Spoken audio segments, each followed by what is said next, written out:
Hi, I'm Nathan Upchurch. I'm a physics teacher at Texas High School in Texarkana, Texas. I want to tell you about a project that we did this year that it was funded by Toshiba America Foundation. I wanted to have a conceptual theme to connect the concepts that I already teach in my physics class so that students can see what they're learning, how it's relevant to their lives. The project is called Factors Affecting the Development of Fuel-Efficient Cars. And if you'll follow me, I'm going to tell you a little bit about the project through the video that we recorded throughout the year. One of the first things we did in the project is I had students read The Physics of NASCAR by Deandra Leslie Pilecki.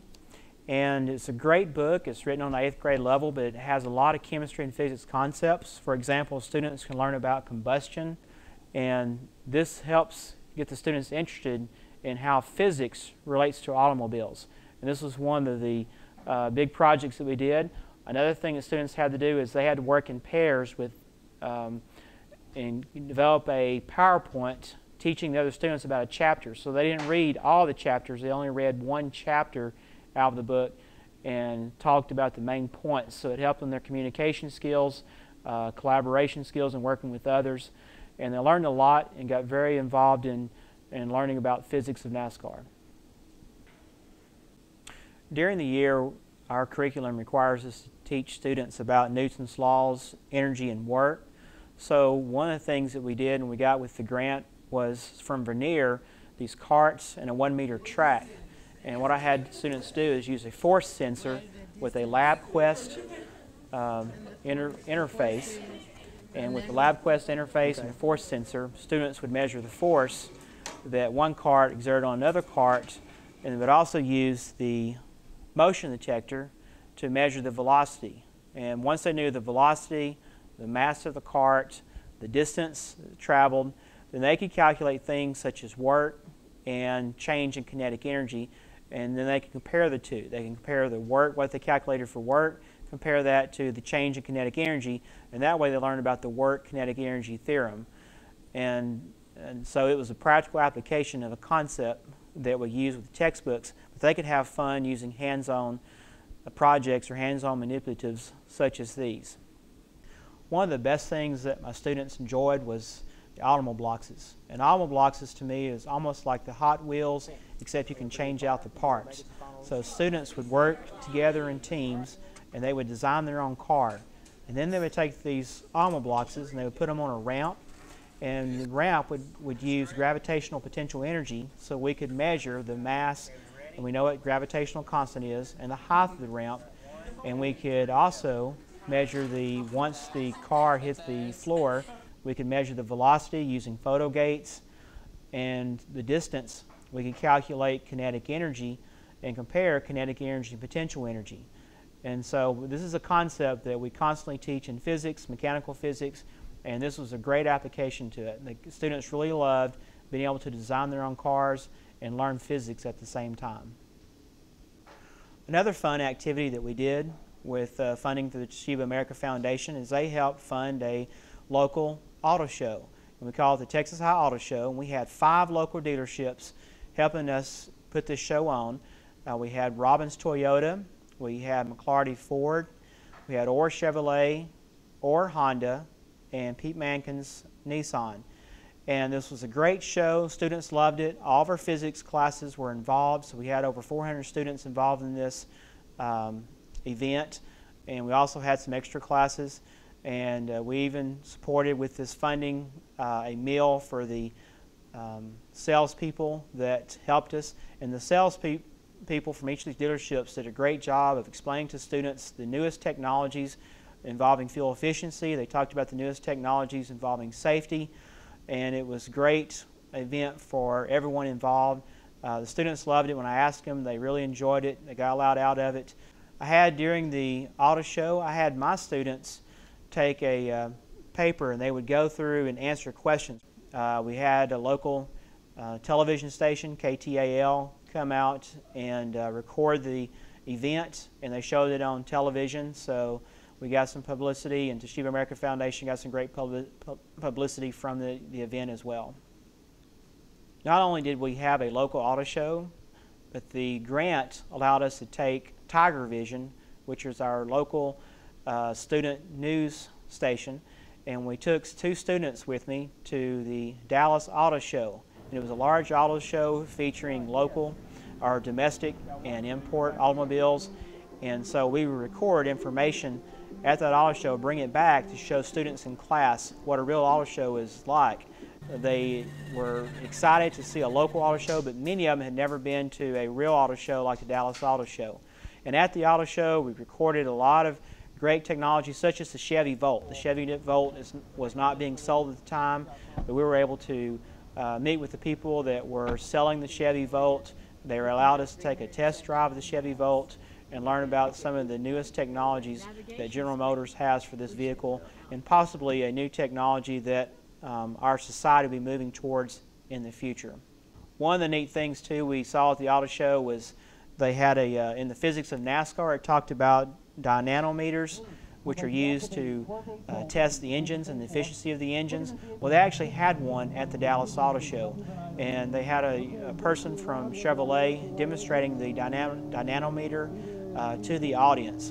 And so we could see all the different things that they could measure with the engine when it was running, when they were testing it. Another exciting thing that Toshiba America Foundation funded, we took the students from Tiger Vision the same day the Dallas Auto Show was on. That evening, Texas Motor Speedway had a nationwide car race. Took 2 students from Tiger Vision with me, and we took them to the Texas Motor Speedway, and so we got to see actual NASCARs doing qualifying runs for the next day, and we got to see a race. So what was so exciting about this is we talked about fuel-efficient cars, which are usually maybe 300, 400 horsepower. We were looking at NASCARs, which had perhaps at sometimes an 800 horsepower engine. And so they were very loud. It was very exciting. And so we actually, through this project, would look at the extremes, from fuel-efficient cars to non-fuel efficient cars. And we would talk about some of the advantages and disadvantages of both. We received all kinds of publicity from this grant. One of the things that I wasn't expecting through this grant was publicity through our local NPR station at Texarkana College. And she came out, did an interview of me, and produced a real nice segment. I got a lot of compliments from people that I know at work about the segment that she did on our local NPR station. One of the interesting things that we did with this project is I brought in some chemistry. Most of this was physics. Most of these things we did was required by our curriculum. However, the one thing I did was a little different is I brought in a concept of chemistry. What was great about this is it also helped review our students about the Texas Assessment of Knowledge and Skills, which is our local state assessment tests. And my students, being 11th graders, have to pass this test to graduate, so it was a great review for them. And what it is, the activity series of metals, talks about various metals such as copper, lead, magnesium, and zinc, and they compare them in various solutions to see which one is the most active of these metals. And this was a kit provided by Scholar Chemistry. It was real easy to set up, real easy to do. Students had a good time doing it and enjoyed it, and the results were easily obtained, and we could easily see the results that, for example, that we determined, for example, that magnesium out of all the metals was the most reactive. And then using that information, we could look at the periodic table and talk about, well, why is magnesium more reactive than the other metals, and bring that into context in the sense of lead and copper, how they're not as reactive because they're transition metals, whereas magnesium is in group 2. This activity related well with our discussions of fuel-efficient cars, because a lot of cars are starting to use lithium as a fuel source. And lithium is also used in a lot of electronics that students have, such as their iPods and cell phones. And lithium, there's a lot of advantages, but there's also some disadvantages to it. And we talked about, why is it so reactive, or why is it more of a reactive metal than these other metals? And so that led to great discussions. Students learned a lot from it, and like I said, it helped review for the standardized state test. Along with the activity series of metals, another thing that we did was we looked at, I did a chemical battery demonstration. And the way this works is I use copper metal, magnesium metal, hydrochloric acid for cleaning the metals, sodium sulfate, copper sulfate, and dialysis tubing to demonstrate how a battery works. So students many times will see batteries in their cars, their iPods, cell phones, but we had to go into discussions about how it works. And so Scholar Chemistry had another great demonstration kit to use for students to teach them about this concept. The batteries are so important in understanding and learning about batteries because a lot of the fuel-efficient cars, one of the main components is the use of batteries, either with hybrids or just all electrics. There's always some way or some form that batteries are being used. And batteries are also great, and it ties into physics in the sense that a lot of times we talk about series and parallel circuits, we talk about charges, but batteries is the way that we can talk about where does that charge come from. And so this ties in well with physics, even though it's a chemistry concept. At the finish of this project, one of the last things I had students do is I had them work in pairs or in threes, and they would come up with a PowerPoint. And what they had to do is talk about the advantages and disadvantages of each of these fuel-efficient technologies. And they had to teach the class what they learned, and not only that, they had to rank these fuel-efficient technologies and determine which one they felt and explain to students and try to persuade students which one they thought was the best. By the time students are in 11th grade, they're very comfortable with PowerPoints, and so they got a lot of students were able to work in pairs, not only to do this project and teaching the others, but what they also had to do is they had to grade each other. And so they had to listen while students were presenting these PowerPoint presentations to each other. And I believe that they did a great job with it.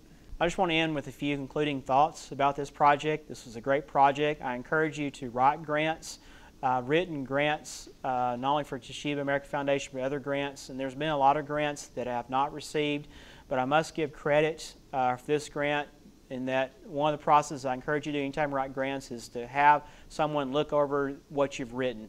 And so, for example, I had Jenny Nutter, who is our English department head. She looked over the grant that I wrote, and I also had Miss Rhonda Jamison.